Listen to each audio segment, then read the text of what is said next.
Bom dia, boa tarde, boa noite. Este é o Papo de Cabeça, nosso podcast que migrou do Spotify para o YouTube.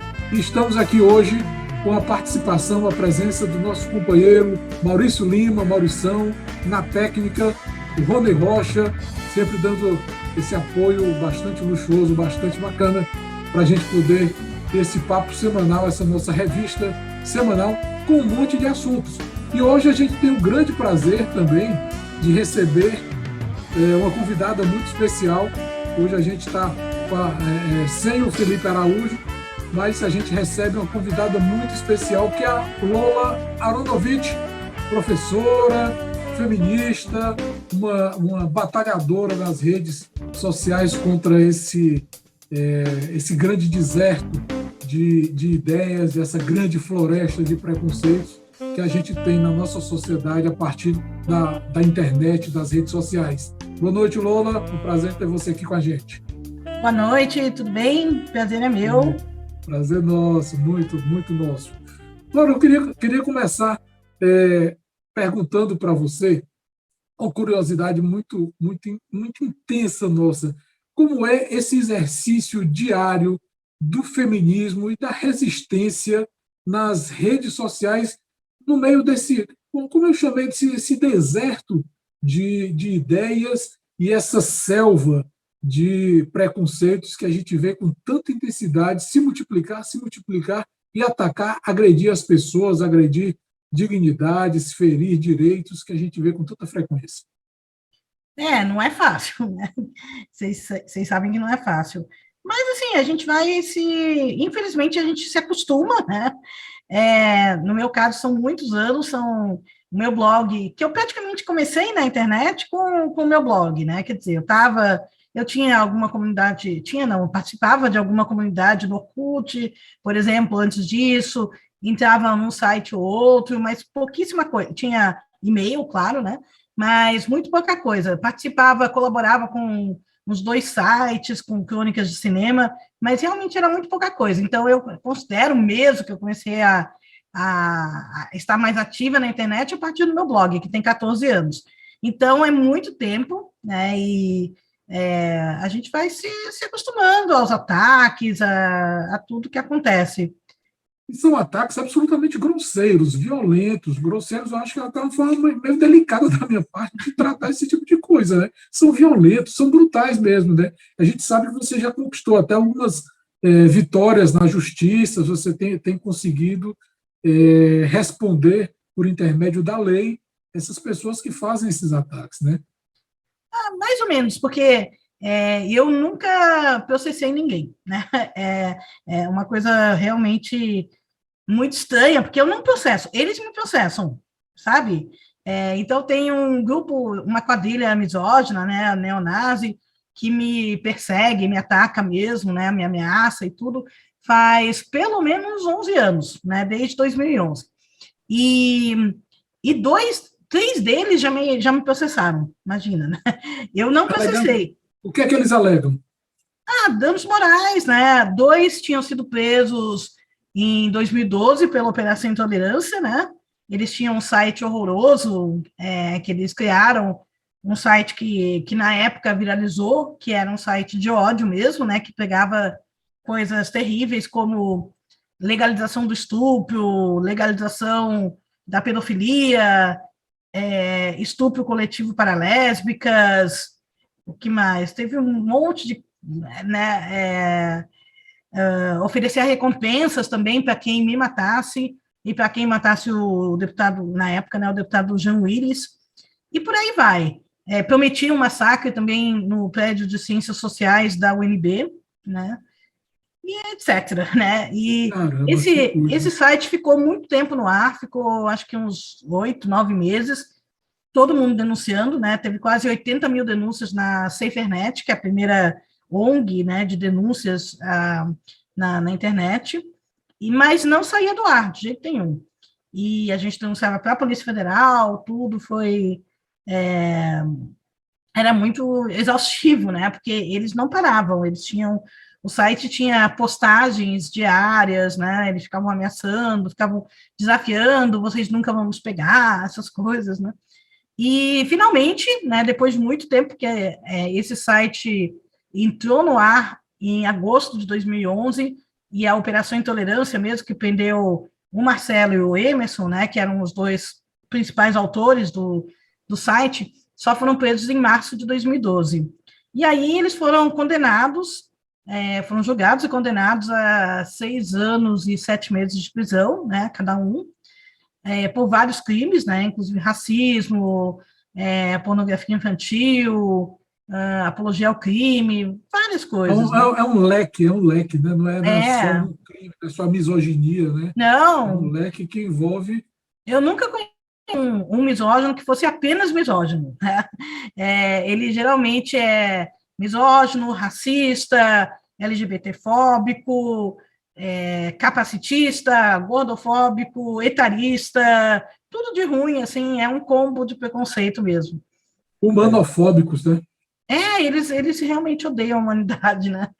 E, bom, aí quando eles saíram da prisão, né, o Marcelo e o Emerson, eles só ficaram, infelizmente, 1 ano e 3 meses na prisão, aí eles voltaram a fazer tudo que eles faziam antes, mas a primeira coisa que eles fizeram foi me mandar um e-mail dizendo que estavam me processando, porque eles me consideravam a principal responsável pela cadeia, né, que eles pegaram. O que era ridículo, né, porque tudo que eu acusei, eles foram julgados e condenados, né? Então, com provas e tal, então não tinha nada para me processar, mas eles me processaram. O Emerson, no caso do Emerson, eu só recebi o processo mesmo em 2013, né? Não recebi antes. E nunca tivemos nenhuma audiência, nada, né? Só que quando eu recebi o processo, aí as minhas advogadas, eu tinha 2 advogadas que eram leitoras, né, e eram advogadas também, estavam me ajudando pro bono mesmo, e aí uma delas sugeriu, por que você não entra com reconvenção? Eu nem sabia o que era isso, nunca tinha ouvido falar, né, e então reconvenção é você processa o cara, né, o cara está te processando, mas você meio que devolve o processo. Falei, tá bom, né, vamos... Ela falou que isso daí economizava tempo e dinheiro, então foi o que eu fiz, né, com o Emerson, entrei com reconvenção. Mas também nunca tivemos nenhuma audiência, né, as audiências que foram marcadas, ele não apareceu, ele também foi para os Estados Unidos, foi preso nos Estados Unidos, enfim, ele abandonou o processo mesmo, né. E finalmente, aí depois de um tempo, também já tinha mudado de advogadas também, tudo, finalmente a minha advogada falou, bom, como o processo não tem nenhuma movimentação faz tanto tempo, vamos pedir essa desistência do processo, né, da ação, porque não está acontecendo nada. Aí o juiz topou, mas a reconvenção continua. E aí, finalmente, acho que foi em 2020, né, então olha o tempo, né, que demora. Em 2020, aí ele foi condenado a pagar R$25 mil de indenização em danos morais para mim, né? 8 anos depois. 8 anos depois. Depois do início dos ataques. E aí ele nunca vai pagar, né? Ele nem está no Brasil, ele está na Espanha, foragido na Espanha, então ele não vai voltar ao Brasil. Imagino que ele tenha vários outros processos que ele está devendo para outras pessoas, porque eu não fui a única, não sou, né? Porque ele continua caluniando, difamando, inventando um monte de crimes para mim, né? E então ele nunca vai pagar. Fala, Maurício, tudo bem? Opa. Oi, Lola, boa noite, um prazer estar conversando com você. Deixa eu dizer, Lola, eu estava olhando aqui nas suas redes sociais, você tem 16.500 inscritos no seu canal no YouTube, 180 mil seguidores no Twitter, 1.390 seguidores no perfil no Instagram, que eu não vi nenhuma postagem sua. Pois é, eu não estou no Instagram, quer dizer... Tem 1.390 seguidores. Imagina se tivesse. Eu acho que eu abri o Instagram para poder ver, né, de vez em quando alguma, mas eu não estou lá, eu nunca vejo. Pois tem 1.390 seguidores. Não sabia. Não, isso lhe dá um status de celebridade na internet, né? Nas redes sociais. E sempre criou-se um estigma, né? De que as redes sociais eram um território livre da direita. E a gente nota que isso tem modificado, né? Assim, chega a se atribuir, né, às redes sociais o sucesso da campanha do Bolsonaro em 2018. Eu queria que você comentasse um pouquinho isso, né? Essa preocupação das esquerdas com as redes sociais. E eu queria que você comentasse também um pouquinho da cultura do cancelamento. Eu vi sua entrevista com o Zé de Abreu, né, que foi feita em novembro do ano passado, aquele episódio da Tabata. Eu queria que você comentasse esses dois aspectos, por favor. Então, eu acho que o que a direita realmente faz melhor do que a gente, tem mais sucesso do que a gente, é no YouTube. Eu não diria nas redes sociais em geral, né? Eu diria que no YouTube. YouTube, infelizmente, com o algoritmo deles, eles realmente direcionam, né, para sites de ódio, para canais com discurso de ódio. Então, eu recebo muitos avisos, né, por exemplo, de mães, né, mães feministas que têm um filho, tem uma que tem um filho autista, né, um menino de, sei lá, 13, 14 anos, e ela falou assim, ele adora história, ele adora canal de história, então ele está sempre no YouTube assistindo canal de história. Aí ela falou que, em menos de uma semana, o YouTube já estava direcionando ele para canais neonazistas. Quer dizer, não era o interesse dele, mas, né, porque o YouTube e outros também, outras plataformas, infelizmente, elas querem que você fique lá, né, e que você não saia de lá e que você veja quanto mais vídeos, melhor, né? Porque eles vendem todos os anúncios, né? Então, a propaganda. Então, e a gente sabe, não tem nenhuma dúvida disso, né? Que o ódio atrai muito mais, né? O ódio é um imã, então o ódio realmente atrai muito mais do que um conteúdo mais pacífico, mais de direitos humanos, né? Então, eu já vi várias vezes, por exemplo, teve uma vez que eu estava vendo, que eu entrei para ver uma entrevista que eu tinha dado, né, para um cinegrafista, né, que tinha sido aluno meu também no curso de extensão na UFC, e era uma entrevista muito legal, né, que ele e toda a equipe dele, que são, né, de cinema, da faculdade de cinema, foram aqui fazendo na minha casa, né, e aí acabou o vídeo, e o primeiro direcionamento do YouTube era para um canal de ódio de um misógino me caluniando, difamando, inventando um monte de mentiras sobre mim. Quer dizer, eu tenho várias coisas no YouTube, né? Eu tenho um monte de entrevista, tenho um próprio canal e tudo. De repente, o YouTube poderia direcionar para algum outro conteúdo, né? Mas não, ele decide direcionar para conteúdo de ódio. Então, as plataformas realmente ajudam até hoje a direita a crescer, porque a direita é a campeã de conteúdo de ódio, de fake news, de teorias da conspiração, né? Um monte de mentiras, então eles realmente atraem muita gente. Eu acho que é mais o YouTube do que as outras plataformas, né? Mas a gente sabe, assim, em 2018, a pior plataforma foi o WhatsApp, né? Quem levou a vitória do Bolsonaro foi o WhatsApp, né? Que espalhou todo tipo de mentiras, a mamadeira erótica, né? O kit gay e tudo mais. Na véspera do segundo turno, né? Eles espalharam que o Haddad era um estuprador de uma menina de 13 anos, uma coisa assim. Quer dizer, pode tudo. Vocês, né? Que acho que são mais ou menos da minha geração, né? Vocês devem se lembrar como que era boca de urna, por exemplo, né? A gente é da geração em que boca de urna ainda era permitida. Eu fiz muito boca de urna, né? Eu gostava, achava muito legal. Não sei por que proibiram, porque era bacana. E vocês lembram, né, o que tinha de panfleto apócrifo, né, sendo entregue na boca de urna, né, nas eleições, com um monte de mentiras, não vinha assinado nada, né, isso tinha direto. Agora, imagina o que é isso, vezes, sei lá, não sei nem como multiplicar, né, o alcance das redes sociais, que é infinitamente maior. E imagina também que não é uma completa estranha te entregando um panfleto, né, de ódio, né, falando contra o candidato que você vai votar. Imagina que é uma pessoa que você conhece e confia, o seu tio, né, sua mãe, sei lá, né, alguém de confiança, assim. Então, é muito mais eficaz, né, essa distribuição de ódio que a direita faz é muito mais eficaz do que era feita, né, com boca de urna, por exemplo. Então, O que a gente está vendo agora, lamentável. a gente está vendo isso agora com muita frequência também nessas campanhas insidiosas de combate à vacina, ao direito da saúde, o direito da vacinação está sendo atacado por gente que decidiu, sei lá, politizar ou achar que a vacina é chinesa, a vacina é de esquerda, a vacina vai aplicar um chip nas pessoas.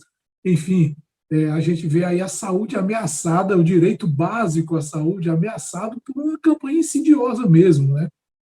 Nesse A momento. direita, a extrema-direita no mundo sempre fez, sempre não sei, né? Mas por muito tempo fez campanha anti-vacina em geral, né? Então você vê os neonazistas sendo contra vacinar crianças, né? Antes da pandemia, né? Só que para eles a pandemia virou um grande negócio, né? Virou porque eles se mexem, né? Através de teorias da conspiração. Então para eles a pandemia permite todo tipo de teoria da conspiração, e internacional, né? Internacionalmente, não é mais assim só no Brasil. Então, você vê o discurso da extrema-direita em todo o mundo, e ele é idêntico, de que a vacina está aí, é uma coisa chinesa, né? Uma invenção chinesa, Comunista. né? Comunista, claro, globalista, né? Marxista, para controlar todas as pessoas, né? Instalar um chip, né, para que a gente seja facilmente localizado e também nos matar, né, porque a vacina vai matar todo mundo, se a gente não morreu ainda, é só uma questão de Transformar pouco homens em tempo. mulheres, mulheres em homens. O Exatamente. Bolsonaro disse: se seu filho aparecer falando fino, foi a vacina, né? Coisa bem Eles de falam Olavo isso, mesmo, né? de que os meninos vão ser transformados em meninas, né? Então, é todo tipo de bobagem, né? Mas que eles Paranoia, né? faturam Uma alto. paranoia, né? Obsessão desse Total. pessoal, né? Obsessão desse pessoal. Eles vivem através disso.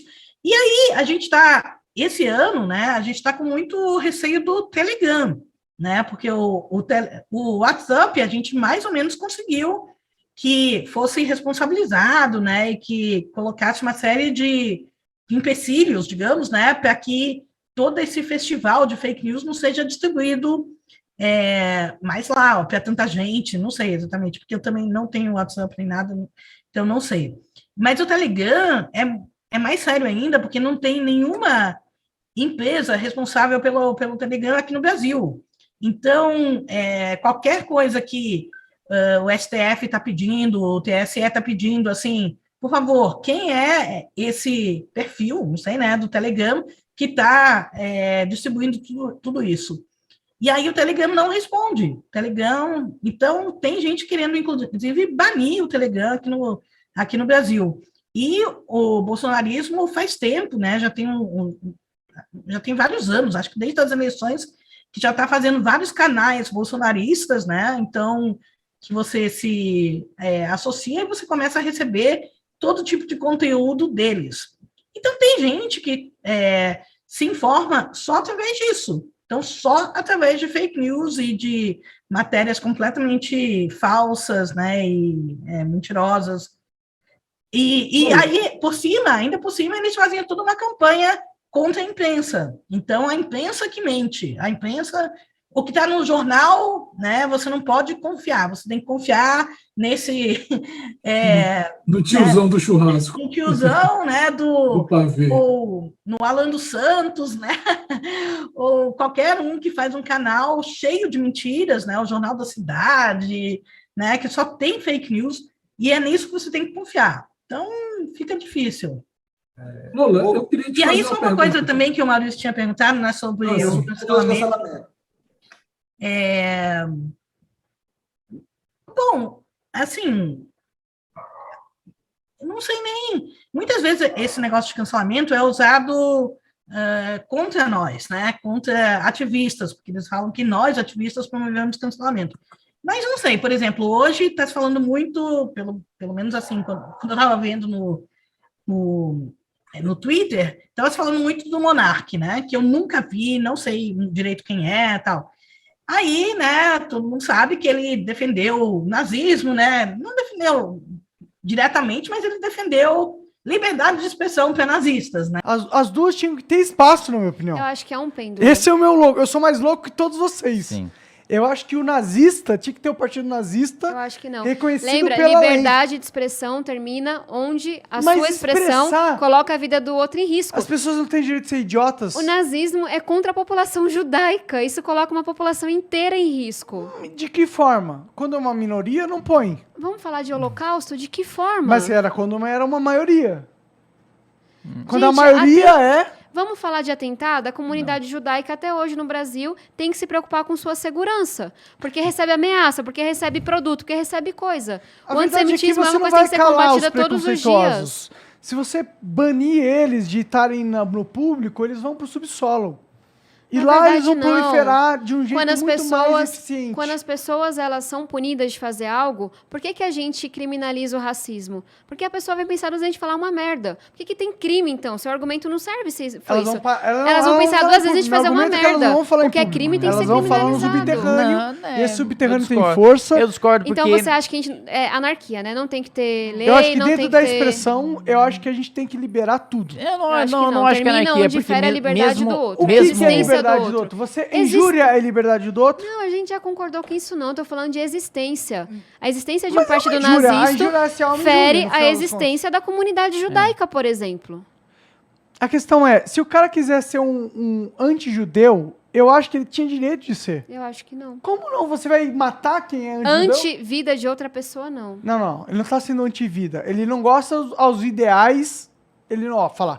Judaísmo não é um sistema de ideais. Judaísmo é uma identidade. Também, mas é uma religião, é uma raça. Mas ele é também um sistema de ideais. Sim, mas quem é anti-judeu não está falando assim, discordo mas dessa ele pode parte falar que é do que Abraão disse. Mas ele pode Está questionando a existência daquela pessoa como um todo. Não, mas é isso a questão. Questionar é sempre válido. Questionar a existência nenhuma é válido. Eu acho que você pode questionar o que você quiser. Então... Os nazistas devem ter ficado muito felizes com essa defesa intransigente, né, do movimento deles. Então, aí todo mundo caiu em cima, né? Quer dizer, tanto que ele está nos trending topics, acho que desde hoje cedo até agora, né? Aí depois ele falou que do programa dele. Aí ele falou 16, parece já. 13. Que bom, né? Que bom.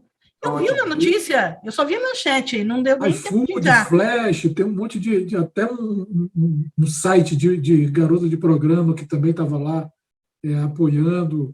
Ele saiu do canal deles, no Flow. Porque eu vi só a manchete dizendo que ele não vai mais apresentar o Flow. Eu pensei que o Flow fosse dele. Pois é, nós estávamos comentando isso aqui antes do programa. Ele, parece que foi comprado por alguém e alguém resolveu tirá-lo do ar, né? Tirar o Monark. Mas eu vou aproveitar e tocar num ponto. Então, mas só terminando. Então, isso aí que está acontecendo, todo mundo criticando o Monark, é cancelamento? Não sei, né? Eu acho que não. Não é uma coisa organizada, sabe? Para cancelar. Quer dizer, eu nunca tinha... Indignação coletiva, né? Uma indignação coletiva. Eu não coletiva e fundamentada, né? Eu não entro muito nessas coisas de cancelamento. Eu geralmente sou a última a saber, né, de tudo. eu não sou uma pessoa muito bem informada nas redes, assim,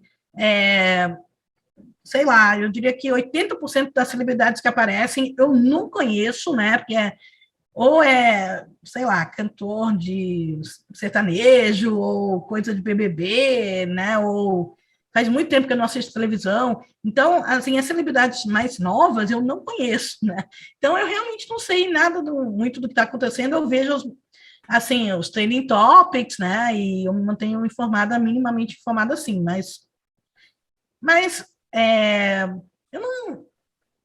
eu não sei, assim, exatamente o que é essa cultura de cancelamento, né? Eu vejo muita gente usando esse termo como para criticar ativistas. E eu não vejo, assim... por exemplo, os Sleeping Giants, né? Que eu apoio totalmente. Que eu conversei com eles, né? Desde que eles começaram, né? Os Sleeping Giants, o que eles promovem é cancelamento? Eu acho que não, eles promovem que esses canais percam patrocinadores, né? Então, o que eles fazem é eles avisam a uma empresa, olha, você está dando dinheiro, né? Você está pagando esse canal aqui, e olha o que esse canal espalha, olha qual que é a ideologia desse canal. Então, a sua marca é favorável a esse tipo de discurso? E é isso que eu acho totalmente justo. E eles não estão mentindo, não é que eles estão inventando, né, que aquele canal fala um monte de besteira, né, e mente e espalha ódio. Tá lá, né, não tem muito segredo. Então é diferente, pergunta aqui, Roberto, deixa eu fazer mais uma pergunta. Lula, você é de esquerda, eu também sou, o Roberto também é, o Rony também é, o Filipão também é. Eu vou tocar num assunto que nos é muito delicado, né? Muito nos abalou bastante. É o caso do vereador Ronivaldo Maia, que agrediu uma moça e uma mulher e foi preso, né? Foi preso em flagrante, está respondendo o processo ainda, está em prisão domiciliar. E eu queria que você comentasse um pouquinho, porque é um assunto que a gente aqui no programa, a gente vem falando sobre ele desde o primeiro dia que aconteceu, e é um assunto que é delicado para a gente, porque a gente conhece a trajetória de luta do companheiro, do vereador, sabe, do compromisso com as causas populares, mas também ninguém nega, né, ninguém poder negar que ele cometeu um crime. Eu queria que você comentasse isso aí do ponto de vista de outra, né, do lugar de fala, você como feminista. Qual vereador que eu não acompanhei aqui do Ceará? Ronivaldo Maia, vereador do PT aqui de Fortaleza. De Fortaleza, né? Que atropelou a amante, essas coisas. Exatamente, exatamente. É horrível, né? Ele foi afastado, né? Eu espero que ele perca o mandato. Espero que ele seja preso também, julgado, né, condenado. Eu acho que não... eu vi que ele tinha acabado de fazer, na mesma semana, ele tinha feito um discurso, né, pelas mulheres, contra a violência contra as mulheres na Câmara e na Assembleia, né? Não, quer dizer, na Câmara de Vereadores. E em seguida ele faz uma coisa dessas. É horrível, né? O que tem para dizer? Infelizmente, isso acontece também, né, entre pessoas de esquerda, né? Seria ótimo, imagina, seria ótimo se violência doméstica, feminicídio e tudo mais só fossem ações de uma parte, né? A gente sempre fala, eu sempre falo, nunca falha, né? Porque tem um monte de casos, tem inúmeros casos, né, de gente que comete as piores atrocidades. E aí você vê que é bolsonarista, né, que segue toda aquela ideologia, e é o que a gente espera, né, porque é o que a gente acompanha desde as eleições de 2018 foram muito violentas, né, e a gente imagina que essas também vão ser. Então, mas a gente sabe também que a esquerda, né, pode muito bem ser machista, né, ser racista, LGBTfóbica e tudo mais. O que eu vejo, o que eu costumo dizer é que, na esquerda, isso daí ainda causa vergonha, né? Então, quando um cara é pego sendo machista, né? A gente não está falando de tentar matar alguém, como é o caso dele. Isso daí não tem salvação nenhuma, né? O cara é um criminoso, né? Mas estou falando de um cara ser machista, né? Nas redes sociais, por exemplo. O chamado uma coisa macho básica. Escroto. Macho escroto. Macho escroto, né? Que acontece muito, esquerdomacho, né? Que chama. Eu evito usar essas palavras porque eu considero, né, os homens de esquerda nossos companheiros, né? Nossos parceiros. Machista-leninista. Pois é. Então, o que eu vejo é isso, que entre a direita, entre a esquerda, o que acontece é que a gente fica envergonhada, né? Quer dizer, os homens pedem desculpas, né? Dizem que estão aprendendo, que também estão se desconstruindo, né? Estão em processo de transformação e tal, né? Então, sempre tem uma certa vergonha. E na direita, é um orgulho mesmo, né? Eu acho que é pré-requisito para você ser de direita, de extrema-direita, você ser antifeminista, tem que ser antifeminista, tem que ser machista, tem que ser racista, ou se não for abertamente racista, tem que falar contra o Dia da Consciência Negra, né? Tem que colocar aquele vídeo do Morgan Freeman em cada Dia da Consciência Negra, tem que chamar, por exemplo, o movimento LGBT de gaysista, gaystapo, sabe? Coisas desse tipo, assim como eles nos chamam de feminazi. Então, é uma diferença muito grande, eu acho. Na tua avaliação, o Maurício usou a palavra, na última intervenção dele, a palavra coletivo. Na tua avaliação, o nosso coletivo, a nossa sociedade, ela é complacente ou conivente com esse tipo de coisa? Ela é cúmplice ou ela é a executora ou ela é a fascista? Ela é fascista mesmo? A nossa sociedade, o que é que ela é? Como é que a gente pode definir, ou se há definição para isso? Eu acho que é tudo isso, né? A gente tem várias movimentações na sociedade, né? Mas a gente vive numa sociedade que eu acho que não tem como dizer que não seja machista, né? Que não seja preconceituosa. Só que o que eu tenho um lado otimista muito grande, né? Muito forte. Então, eu realmente costumo ser otimista. E aí eu acho que, assim, que a sociedade tem mudado, né? Tem mudado bastante.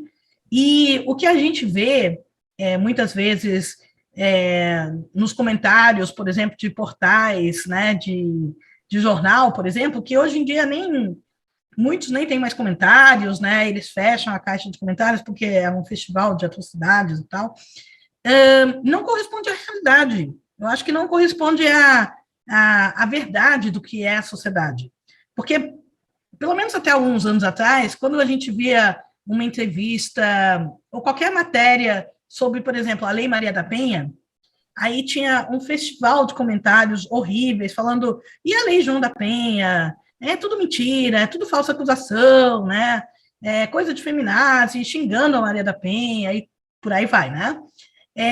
Só que eu acho que esses grupos são grupos organizados, sabe? Que realmente se organizam para deixar comentários desse tipo, para que todo mundo que leia pense, puxa, mas só tem comentário, né, horrível aqui, né? Parece que todo mundo é contra a Lei Maria da Penha. Aí qualquer pesquisa mostra que isso não é verdade, né? Que 90% da população conhece a Maria da Penha, a lei, né? E aprova. Então é uma lei super popular, é a lei mais popular que a gente tem, conhecida e aprovada, né? Então o que a gente vê nas redes sociais não corresponde à realidade muitas vezes. A mesma coisa sobre as cotas, né? Cotas raciais. Você vê hoje não se fala mais tanto disso, né? Mas vocês lembram, né? Há alguns anos era um assunto muito frequente. E hoje é bem mais aceito, né? Então, qualquer matéria sobre isso nas redes, em portais tinha comentários horrorosos, né, contra as cotas. Aí qualquer pesquisa mostra que não, a maior parte da população é a favor das cotas, né? Então, aquele negócio, é claro que foi uma decepção enorme, né, com o povo brasileiro, que elegeu um genocida, um fascista, um nazista mesmo, né, como o Bolsonaro. Eu acho que foi uma espécie de suicídio coletivo, sabe? Por mais que não tenha sido a maior parte, né, porque a gente sabe que não chegou a 50%, né, se você considerar... Um apagão moral, não é isso? Oi? Um apagão moral que a gente sofreu. Né, que a gente vai levar muito tempo, muitos anos para se recuperar disso, né? Realmente está acabando com o país, e se tiver um segundo mandato para o Bolsonaro, eu acho que acaba, acho que não tem mais o que fazer mesmo, mas acho que não vai acontecer. Enfim, então, só que mesmo que não tenha sido a maior parte, muita gente votou no Bolsonaro, né? E votou sabendo o que o Bolsonaro representa, né? Porque o Bolsonaro não era um enigma para ninguém. Nada do que ele está fazendo é uma surpresa, né? Então, foi muito chocante ver que tem uma grande parte da população brasileira que votou num fascínora desses, né? Isso mostra... E essas pessoas, eu acho que, em grande parte, elas apoiam, ou pelo menos não são contra o que o Bolsonaro diz, né? E o Bolsonaro, muito antes de ser presidente, ele tem todo... Eu acho que, sabe, a gente fica comparando com o Moro e tal, que é outra tragédia, né?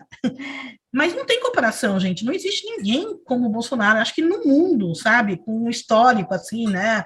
Uma ficha corrida, assim, de violações a direitos humanos, de declarações assintosas, né? Contra todo tipo de grupo historicamente oprimido, né? Então, todo mundo sabia o que era o Bolsonaro.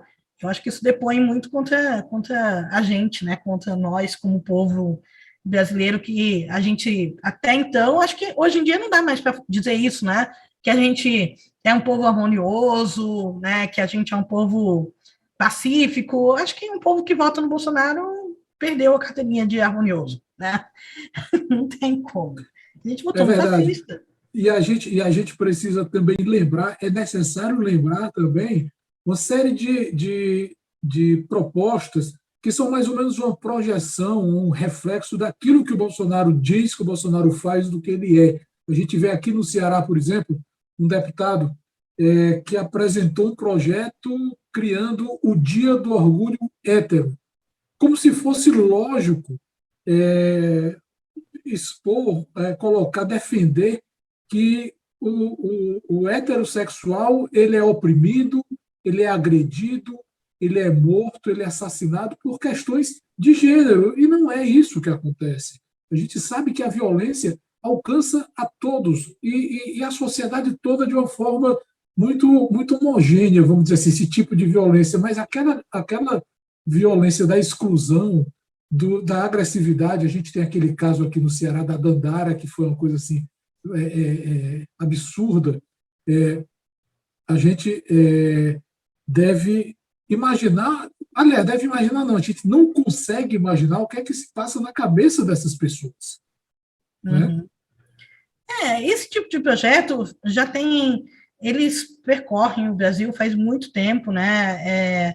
E é o tipo de projeto completamente ridículo que o vereador, o deputado, ele faz para a sua base, né? Então, ele tem uma base fascista, ele tem uma base que está muito preocupada, que acha que o grande problema no Brasil são os homossexuais, eles que estão destruindo o Brasil, né? Homossexuais estão destruindo o Brasil. Destruindo a família, como se o homossexual não construísse família também, né? E não viesse de uma família. E também, o que assim, um casal, né, homoafetivo vai interferir na sua família, né, de casal heterossexual? Absolutamente nada, né? Não tem... não interfere em nada, é ridículo.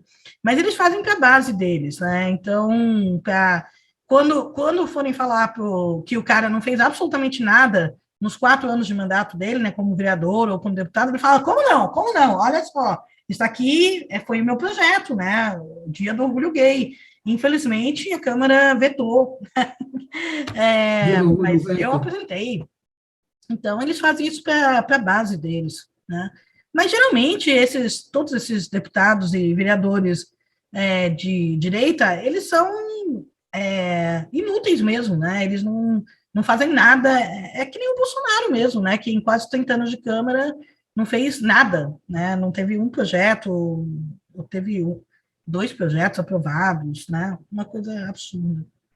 Bom, nós temos este ano a perspectiva de debates políticos bem acentuados e a gente tem a presença aqui no Ceará de uma candidata, que é a Adelita Monteiro, do PSOL, ao governo do Estado. Ela foi anunciada pelo partido como candidata que vai ser levada, apresentada à convenção do partido, e a gente tem tratado esse nosso podcast como uma revista semanal no qual a gente aborda vários temas, e você está inaugurando hoje esse momento, a gente está inaugurando esse momento de trazer convidados com você, e eu queria te perguntar, e também perguntar ao Maurício Lima, né, o que é que vocês acham desse momento, dessa oportunidade que a sociedade tem por intermédio da Adelita Monteiro, que é uma jovem, que é mulher, que é de esquerda, que está disposta a trazer, que se anuncia como disposta a trazer um bom debate para esse momento eleitoral no Ceará. Eu não estou acompanhando, né? Não sei como estão as articulações para quem serão os candidatos, realmente não sei. Vai ser uma disputa bem acirrada, né? Porque é só uma cadeira para o Senado, né? Então, para senador vai ser quase uma eleição para governador, né? Muito, muito difícil, com a diferença que não tem segundo turno. Então, é bem complicado. Eu não estou acompanhando, mas tomara que a gente tenha um bom debate aqui, né? E tomara que a gente consiga eleger um governo de esquerda, né? Uma assembleia, né? Com mais gente de esquerda, né? Do PT, do PSOL, do PCdoB, né? De repente do PSB, coisas desse tipo, né? Então, estamos torcendo. E também que a gente melhore, né, a nossa representatividade em Brasília também, né, que a gente tem alguns deputados bem ruins, né, aqui pelo Ceará também. Opacos, né? Roberto e Lula. Sobre a candidatura da Adelita, né, eu tenho dois aspectos a comentar. Um é que pode ser que tenha outra candidata a governador, né? A governadora, porque é possível que a vice-governadora Isolda Sela seja a candidata da coligação PDT-PT, né? Pode ser que seja ela. Em não sendo, se não for a Isolda Sela, se for uma figura tipo o Roberto Cláudio, né? Que é uma figura que é menos palatável à esquerda do PT, ao PT mesmo, né? Eu acredito que a Adelita Monteiro pode ter uma votação muito grande de eleitores do PT, eleitores de esquerda, assim, fora os muros do PSOL, né? Além do PSOL, porque tem um segmento do PT muito, muito importante, muito, muito numeroso, expressivo, que queria candidatura própria, não queria o acordo com os Ferreira Gomes, né? E a Adelita é uma candidata que ela já declarou, assim que foi apontada como candidata, que vai fazer o possível para dar o palanque ao Lula no Ceará, né? Para que o pessoal nacionalmente apoie o Lula. E uma coisa que está muito... O debate está muito acirrado na esquerda do PT, é que uma candidatura ligada ao Ferreira Gomes, né, que seria qualquer dos candidatos apoiados pelo candidato originário do PDT, faria campanha por Ciro e não daria um palanque ao Lula, né? Então, pode surgir com a Adelita o primeiro palanque de governador pró-Lula no Ceará.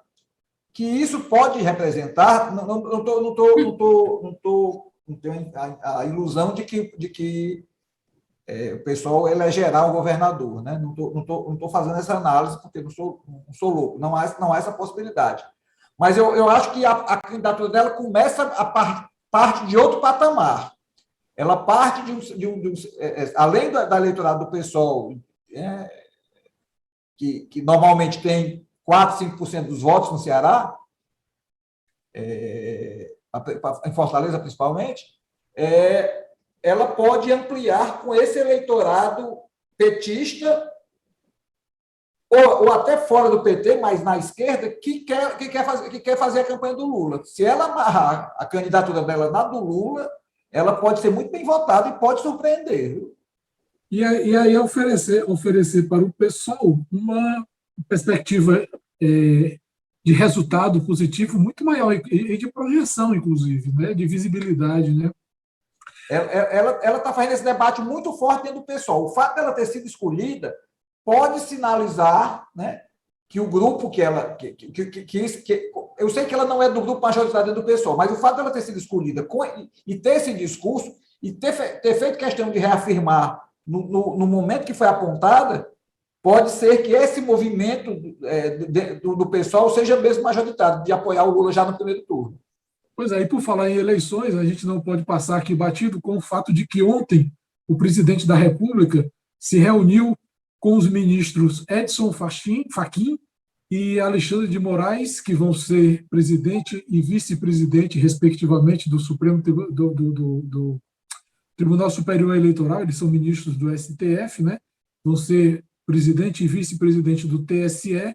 E foi uma reunião mais de pura formalidade, que durou nada mais do que 9 minutos. Eles foram entregar o convite para a posse, que vai ser em 28 de fevereiro. O presidente da República recebeu o convite. Eles poderiam ter mandado o motoboy entregar no setor de protocolo da presidência da República, que o resultado seria absolutamente o mesmo, né? Seria absolutamente o mesmo.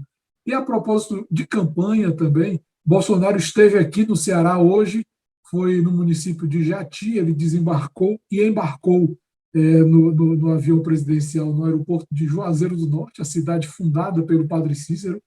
O Bolsonaro demonstrou que nem isso Mas sabe. quando foi fundada era em Pernambuco, né? Na cabeça do Bolsonaro é em Pernambuco que fica o padre Cícero, segundo ele, né? E aqui tem um monte de pau de arara. Lola, você se considera já pau de arara também? Não, eu fui agraciada, né, com o título de cidadã cearense. Você é argentina, é? Eu sou argentina, na verdade. Não, eu sou naturalizada brasileira, né? Então eu me considero brasileira. Eu vim para o Brasil com 4 anos de idade, né? Não falo espanhol direito, né? Falo portunhol. Enfim, é que eu já morei muito... Além do Ceará, morou aonde? Aí é um momento de curiosidade. Morei... Quando a gente chegou, né, minha família chegou aqui, a gente chegou no Rio, aí a gente ficou 6 anos no Rio, 16 anos em São Paulo, 15 anos em Joinville, né, em Santa Catarina, aí eu fiz 1 ano de doutorado de sanduíche em Detroit também, né, em Michigan, Estados Unidos. Aí, quer dizer, quando eu estava também em Joinville, eu fiz o mestrado e o doutorado na UFSC, né, então era em Floripa, então eu passava metade da semana em Floripa e metade da semana em Joinville, né, ao fim de semana mais Joinville, enfim. E aí, desde 2010 que eu estou aqui, né, aqui em Fortaleza, e do Nordeste eu não saio mais, eu não quero sair daqui, não.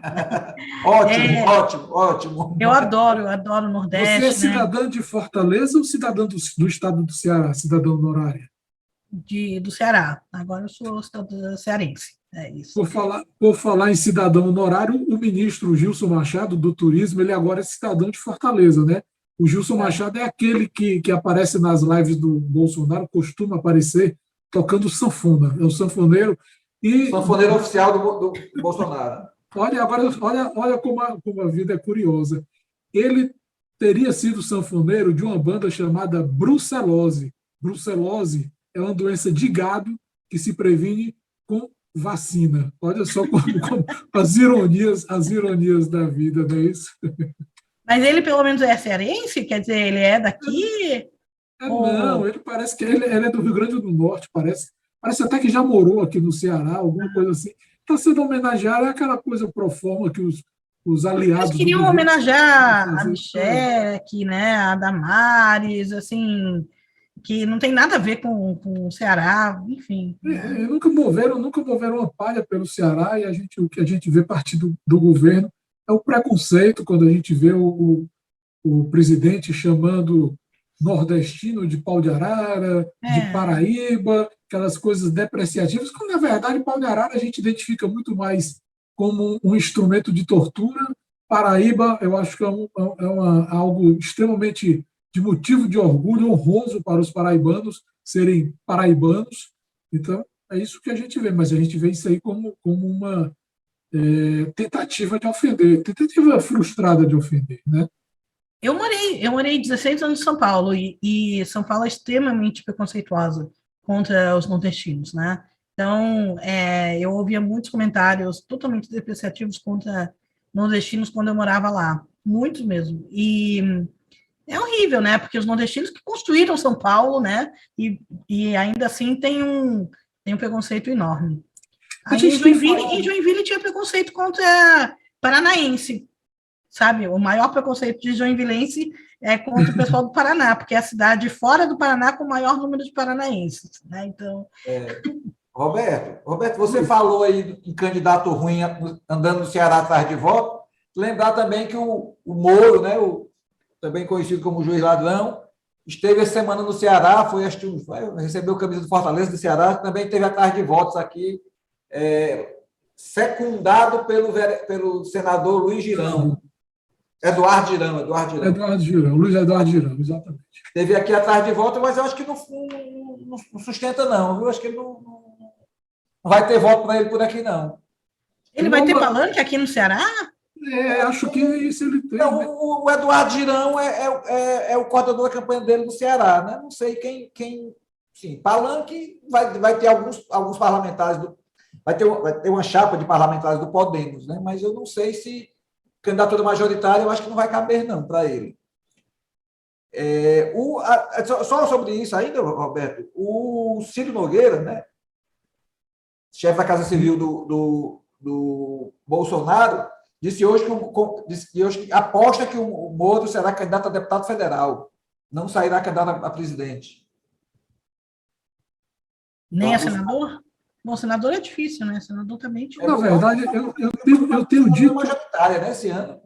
Eu tenho dito isso, que esse pessoal está batalhando muito pela imunidade parlamentar. Estão pouco interessados em discutir o Brasil, em implementar coisas que melhorem a nossa condição geral de vida, mas salvar a pele deles, porque o que eles fizeram de deformidade com a justiça, com os nossos direitos, é algo que não tem um paralelo. Você não conhece, nem em momentos muito difíceis, quem tenha deformado, torcido a justiça, corrompido a justiça de uma forma tão grave, tão intensa, tão aguda mesmo.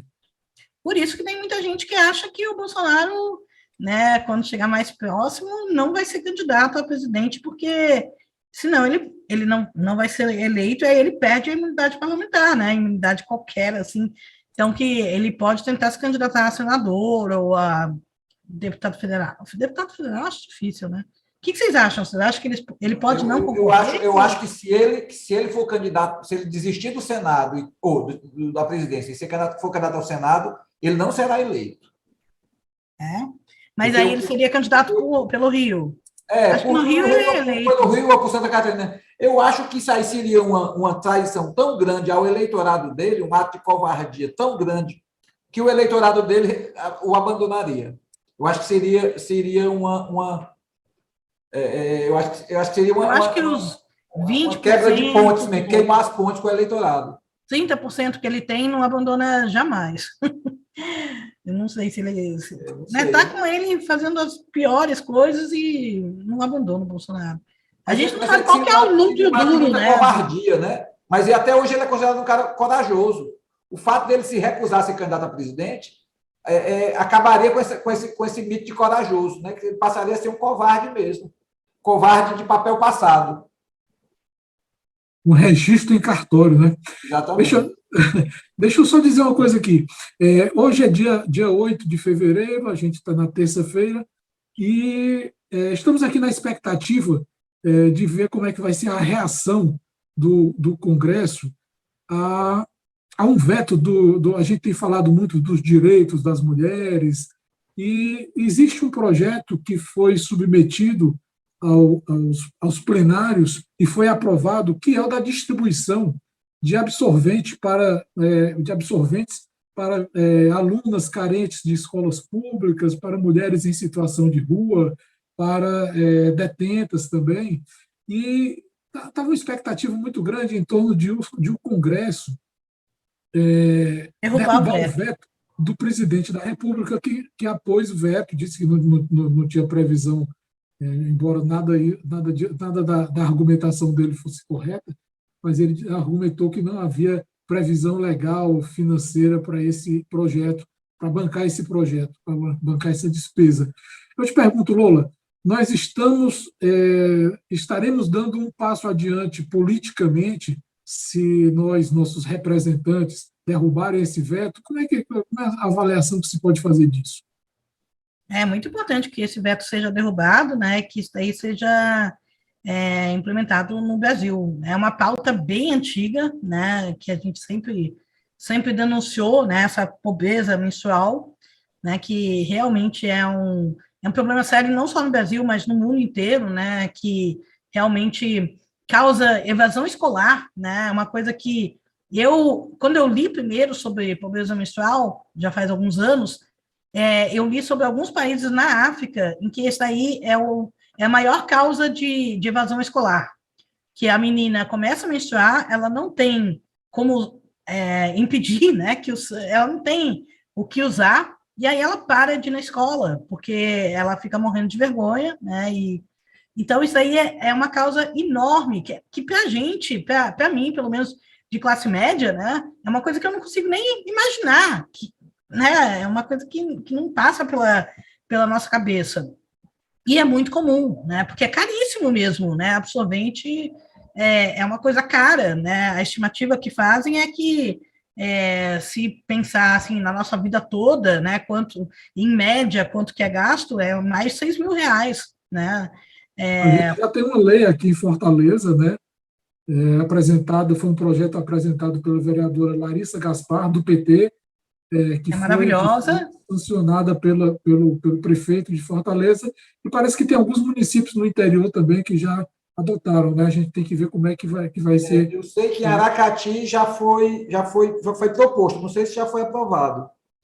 Também pela vereadora do PT, Raimunda Lúcia. Isso é muito, muito importante. É bom que isso tenha vindo à tona, né? Que tenha vindo com mais força mesmo, né?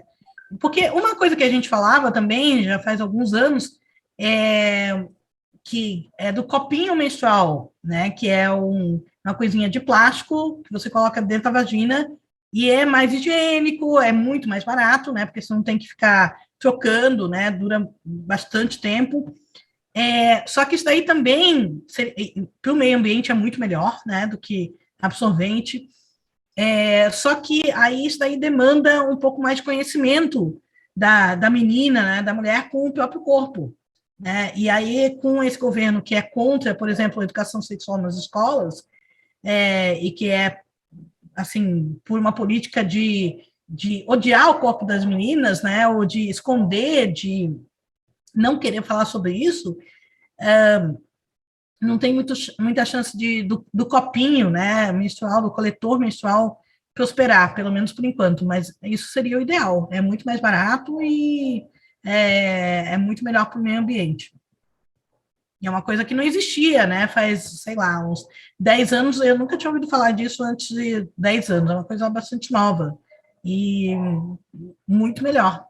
Né, mas a gente vai passo a passo, né, primeiro... Essa é uma pauta feminista faz muito tempo, né?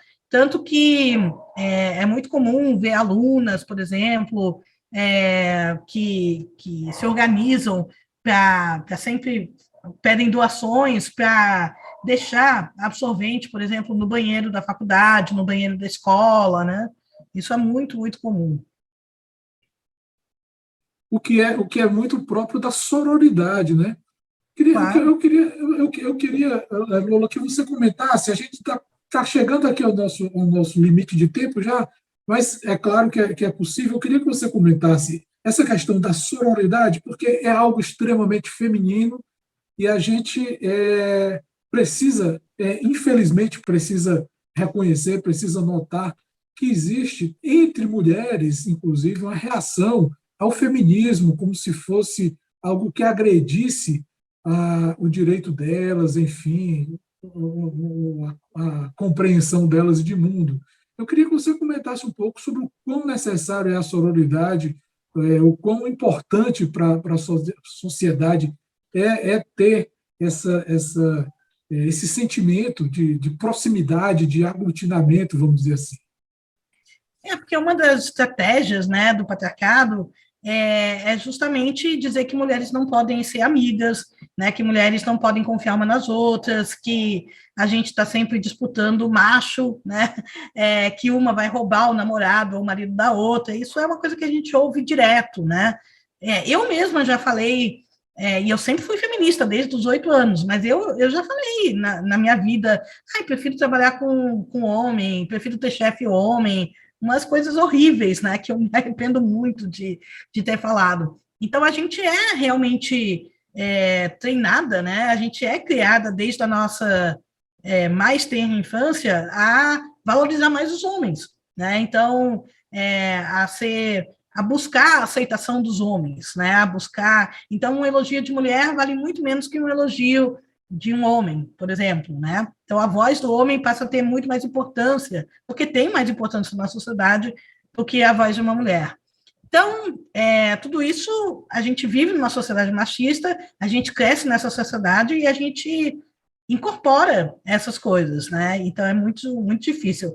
Então, o conceito de sororidade é revolucionário porque vem quebrar tudo isso, né? Vem falar justamente que, não, olha, a gente pode ser amigas, a gente deve confiar umas nas outras, a gente deve trabalhar junto, né? A gente, junto, é muito mais poderosa, né, do que sozinha. É importante que a gente possa confiar uma nas outras, então, desde pequenas coisas, sabe? Você está andando, sai do ônibus à noite, né? E você precisa andar um pouco até chegar na sua rua. Por que não ir junto com uma mulher, que mesmo que seja uma completa desconhecida, você não sabe quem é, mas talvez vocês indo juntas, né, é mais seguro, né? Ir num grupo de 3 ou 4 mulheres é mais seguro do que ir sozinha. Então, são pequenas coisas que podem fazer a diferença, né? E também porque a gente projeta muitas dessas maldades, né, dessas ofensas que a gente ouve, então a gente projeta nas outras também, né? Então, a gente vê muita mulher xingando mulher, muita mulher vigiando o corpo de outras mulheres, né? Dizendo qual roupa é adequada ou não, né? Coisas desse tipo. E é horrível, né? Infelizmente, acontece direto. E algumas mulheres sempre vão ser machistas, né? Tem feminista que acha que mulher não pode ser machista, que mulher ela perpetua o machismo, mas não pode ser machista. Eu não concordo com isso. Eu acho que machismo qualquer um pode ser, né? Mulher pode ser machista, negro pode ser racista, LGBT pode ser LGBT-fóbico e por aí vai, né? Então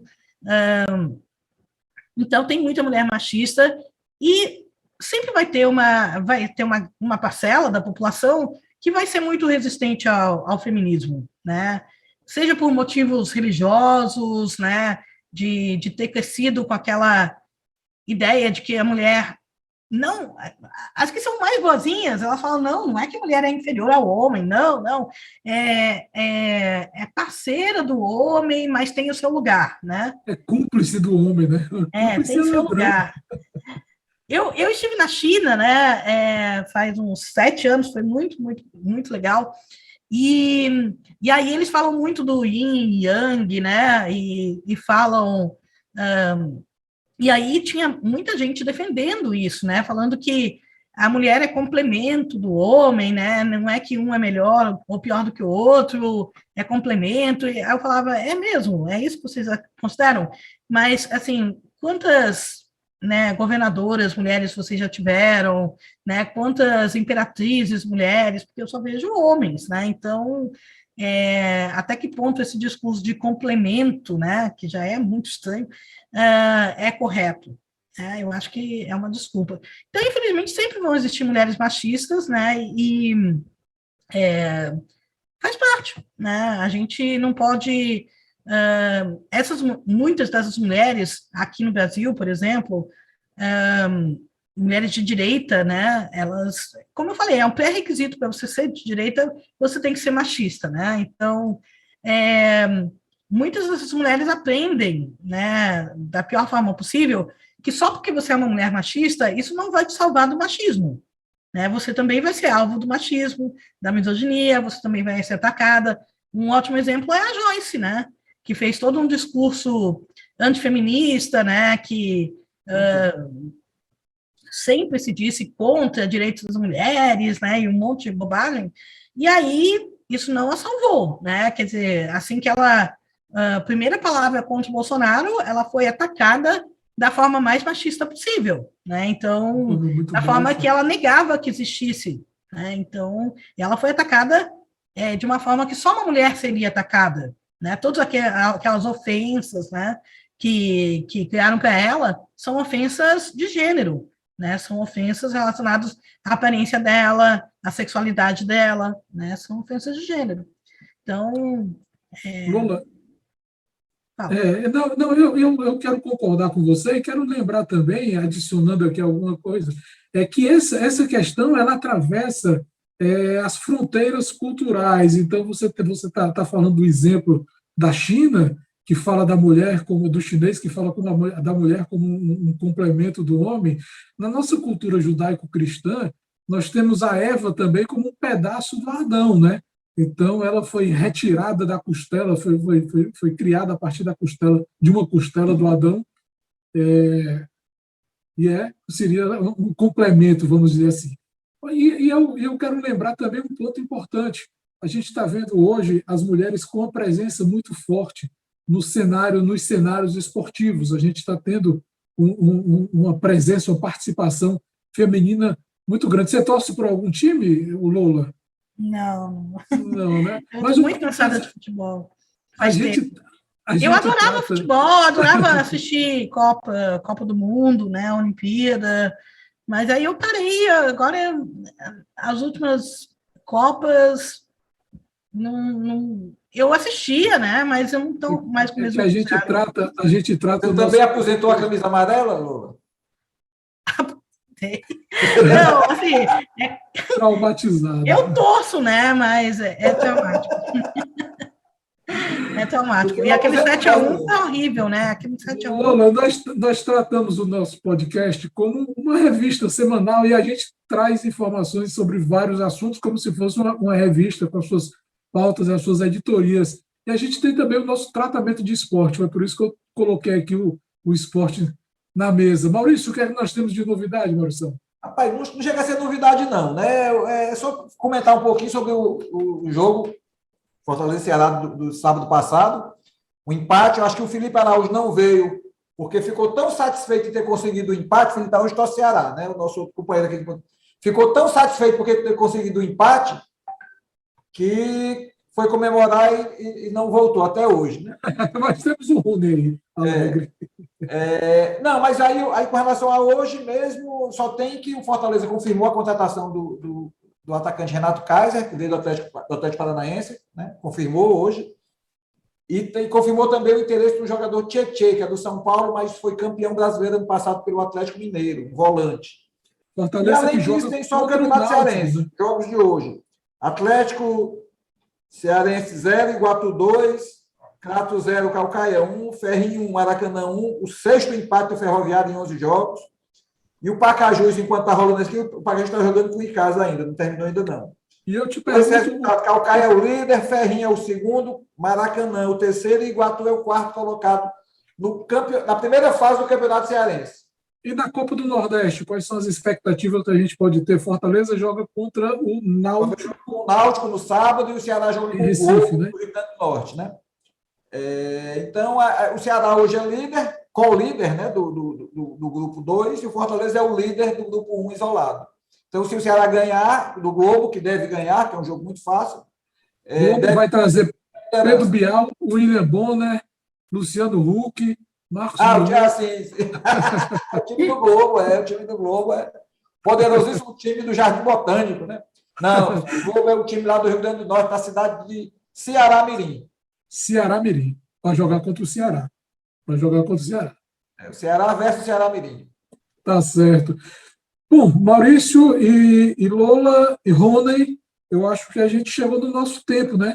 Vamos agradecer aqui a presença da Lola mais uma vez, reconhecer aqui a importância do trabalho que ela tem realizado na blogosfera, na internet.